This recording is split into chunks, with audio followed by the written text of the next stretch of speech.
warahmatullahi wabarakatuh. Perkenalkan, nama saya Retno Aina Rahayu dengan NIM 2101110020. Kami dari kelompok 5 mata kuliah Manajemen Pendidikan Anak Usia Dini. Di sini kami akan mempresentasikan tentang prasarana dan sarana prasarana manajemen PAUD. Apa itu sarana? Apa itu prasarana? Sarana adalah perlengkapan pembelajaran yang dapat dipindah-pindah. Prasarana adalah fasilitas dasar untuk menjalankan fungsi sekolah atau madrasah. Jadi, sarana dan prasarana adalah peralatan dan perlengkapan yang secara langsung dipergunakan untuk menunjang proses terjadinya kegiatan pembelajaran. Manajemen sarana prasarana ini dikelola oleh pihak sekolah untuk kepentingan proses pembelajaran supaya penggunaannya bisa berjalan dengan efektif, efisien di TK maupun PAUD. Manajemen sarana dan prasarana pendidikan anak usia dini adalah sebagai berikut. Yang pertama, perencanaan sarana prasarana adalah segala kebutuhan dan perlengkapan yang dibutuhkan oleh sekolah. Perencanaan yang dilakukan sesuai dengan basis sekolah. Yang kedua, penggunaan sarana prasarana yaitu pemanfaatan jenis barang yang akan digunakan dalam lingkungan sekolah terhadap benda yang masih bisa dijadikan media dalam pembelajaran. Penggunaan dan pemanfaatan ini dibutuhkan sesuai dengan keperluan dalam penggunaannya pada materi yang disampaikan. Yang ketiga, pemeliharaan terhadap sarana prasarana di lembaga merupakan tugas secara bersama-sama untuk merawat dan menjaga barang-barang milik lembaga sehingga barang tetap awet dan tahan lama. Di TK ini diangkat petugas khusus yang diberi amanah untuk menjaga kebersihan sekolah. Sekian yang bisa saya sampaikan. Selanjutnya akan dilanjutkan oleh teman saya. Terima kasih. Assalamualaikum warahmatullahi wabarakatuh. Sebelumnya, perkenalkan, nama saya Tri Alfia dengan NIM 2101110022. Pada video kali ini, saya akan melanjutkan presentasi dari teman saya terkait dengan manajemen sarana dan prasarana pendidikan anak usia dini.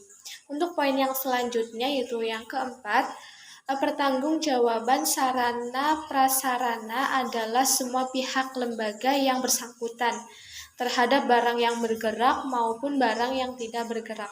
Hal ini merupakan suatu proses kerjasama terhadap barang milik lembaga. Pertanggungjawaban ini diberikan pada pihak sekolah. Jadi di sini antara pihak sekolah maupun lembaga, guru, karyawan maupun masyarakat di sekitarnya itu memiliki tanggung jawab untuk menjaga sarana dan prasarana dalam lembaga pendidikan. Di sini dibutuhkan kerjasama antara lembaga maupun guru maupun semua pihak yang terkait dalam lembaga ini. Kemudian poin yang kelima, pengadaan sarana prasarana ini melalui sistem perencanaan dan pengadaan yang harus dilakukan dengan cara berhati-hati, bahwa pengadaan alat pelajaran tidak semudah pengadaan meja kursi yang hanya mempertimbangkan selera dan dana yang ada saja, tetapi dalam pengadaan alat pelajaran diperlukan pertimbangan yang lebih banyak yang bersifat edukatif. Jadi di sini pengadaan sarana dan prasarana dalam sebuah pendidikan itu harus dilakukan secara matang, harus benar-benar dipertimbangkan. Diusahakan dalam pengadaan sarana dan prasarana ini memiliki yang bersifat edukatif, yang bersifat yang bersifat edukatif untuk sebuah pendidikan kedepannya nanti. Jadi jangan asal sembarangan memilih sarana dan prasarana. Kemudian poin yang keenam, inventarisasi. Inventarisasi dipergunakan untuk mencatat barang-barang serta menyusun daftar barang yang menjadi milik sekolah ke dalam inventarisasi. Tujuan dari inventarisasi ini adalah untuk ketertiban serta pengontrolan dan pengecekan barang yang sudah pernah diterima atau dipakai. Jadi di sini peran inventarisasi itu penting guna mengetahui barang-barang yang telah digunakan, telah diterima dalam sebuah pendidikan. Kemudian poin yang terakhir ketujuh yaitu pemusnahan atau penghapusan terhadap barang yang sudah tidak dipakai atau yang sudah rusak.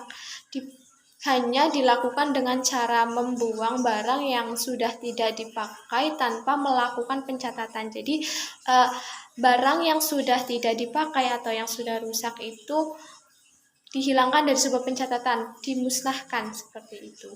Mungkin hanya itu yang dapat saya sampaikan. Kurang lebihnya saya mohon maaf yang sebesar-besarnya.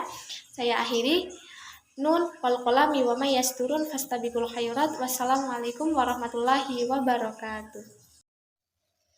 Assalamualaikum warahmatullahi wabarakatuh. Perkenalkan, nama saya Nafadilah Trirahayu dengan NIM 210111002. Di sini saya akan melanjutkan presentasi dari kelompok kami. Di sini saya akan menyebutkan beberapa contoh sarana dan prasarana yang harus ada dalam suatu pendidikan anak usia dini atau TK. Yang pertama, saya akan menyebutkan tentang contoh sarana yang ada di PAUD atau TK. Contoh sarana yaitu ada papan tulis, buku pelajaran, alat tulis, alat peraga, alat olahraga, dan peralatan praktikum. Kemudian yang kedua yaitu contoh dari prasarana. Contoh dari prasarana itu ada ruang kelas, ruang bermain atau ruang olahraga, ruang praktikum, perpustakaan, kantin, atau halaman. Halaman bisa juga sebagai lapangan. Kemudian selain dari sarana dan prasarana yang sudah saya sebutkan, dalam suatu pendidikan anak usia dini atau TK, kita juga memerlukan APE. APE merupakan alat permainan edukatif. APE dibagi menjadi dua. Yang pertama ada APE dalam dan yang kedua ada APE luar.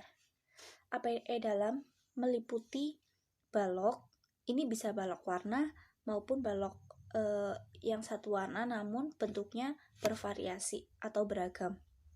Kemudian ada Lego, ada boneka tangan, ada puzzle, kemudian bisa gambar-gambar yang sesuai tema. Misalkan tema binatang, kita memiliki berbagai macam gambar binatang. Tema tanaman, kita memiliki berbagai macam jenis-jenis sayuran, jenis buah-buahan, maupun jenis tanaman lainnya. Dan APE dalam itu masih banyak sekali. Biasanya APE dalam itu digunakan untuk menunjang kreativitas anak. Itu bisa untuk meningkatkan aspek perkembangan kognitif, kemudian seni, kemudian motorik halus. Kemudian yang kedua yaitu APE luar. APE luar contohnya itu ada jungkat-jungkit, ayunan, terowongan, panjat jala, bola dunia, dan lain sebagainya. Dan biasanya APE luar ini untuk menunjang motorik kasar anak. Karena ketika anak bermain, mereka aktif dan mereka menggunakan motorik kasarnya untuk bermain dan bersenang-senang. Misalnya, seorang anak memanjat jala, dia pasti menggunakan kakinya untuk naik. Nah, itu sudah menjadi contoh seorang anak menggunakan motorik kasarnya. Demikian yang dapat saya sampaikan, kurang lebihnya mohon maaf. Wassalamualaikum warahmatullahi wabarakatuh.